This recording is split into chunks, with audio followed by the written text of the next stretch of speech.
మనకు స్వాతంత్రం వచ్చి 75 సంవత్సరాలు అయింది. మనము పాకిస్తాన్ తోటి ఎప్పటికీ బాధలు పడుతూనే ఉన్నాం. ఉగ్రవాదులతో వాళ్ళు పోషిస్తూనే ఉన్నారు.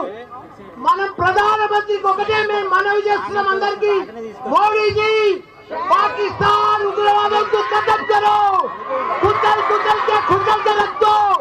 एक जिंदगी में फिर अपना भारत का तरफ नहीं देख रहा हो लोग। उग्रवादों को पूरा पाकिस्तान ప్రపంచంలో చిత్రపటంలోనే పాకిస్తాన్ కనిపిస్తుంది. నెక్స్ట్ మనం 75 సంవత్సరాల మంది బాధ పెడుతున్నారు. మనం ఇక భరించలేము. మనం ఇక ఓపిక లేదు మనకు.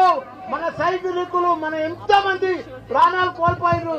ఈ రోజు కూడా మన తెలుగు బిడ్డ మురళీ నాయక్ గారు చనిపోయారు. ఆయనకు కూడా పెద్ద ఎత్తున సంతానం. ఆయన మనం ఎంత ఇచ్చినా ఆయన లోటు తీర్చలేము. ఆయన కుటుంబానికి కూడా చెప్తున్న మనం మాత్రం ఇప్పుడు వదిలేదే లేదు. మన భారత సైనికులకు మొత్తం ధైర్యంగా మేము డాక్టర్లము, ఇంజనీర్లము, ప్రొఫెసర్లము, లీడర్లము, మా టీఆర్ఎస్ పార్టీ మొత్తం మీకు మద్దతు ఇస్తుంది.